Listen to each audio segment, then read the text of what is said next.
আসসালামু আলাইকুম দর্শক। গতকালকে রাত্রে পাকিস্তান এবং ভারতের মধ্যে একটি ভয়াবহ কাণ্ড শুরু হয়েছে। পাকিস্তানে ক্ষেপণাস্ত্র হামলা করেছে ভারত। পাল্টা জবাব দিতে পাকিস্তানও হামলা করেছে ভারতের মধ্যে। পাকিস্তান জবাব দিবে না কেন? ভারত মনে করছে ভারত মনে করছে তারা হামলা করে পার পেয়ে যাবে, পাকিস্তান কিছুই করবে না। কিন্তু কিছুদিন আগে আমি বলছি না যে পাকিস্তানও ছেড়ে দিবে না ভারতকে। পাকিস্তান শাসিত কাশ্মীর এবং পাকিস্তানের উপর হামলা শুরু করেছে ভারত। মধ্যরাতে পাকিস্তানের মোট 9টি জায়গায় হামলা হয় এই দাবি করে ভারত।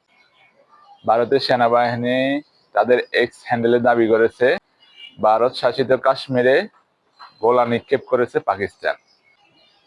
ভারত হামলার পর পাকিস্তানও বসে থাকে না, পাল্টা হামলা চালাইছে পাকিস্তান।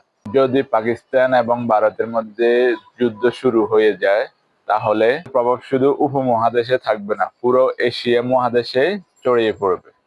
দুই দেশের পারমাণবিক অস্ত্রধারী কি ভয়াবহ হতে পারে যদি যুদ্ধ শুরু হয় দুই দেশের মধ্যে। ভারত এবং পাকিস্তান অতীতে একাধিকবার যুদ্ধে লিপ্ত। 1947 সাল থেকে একাধিকবার ভারত পাকিস্তান যুদ্ধে জড়িয়েছে।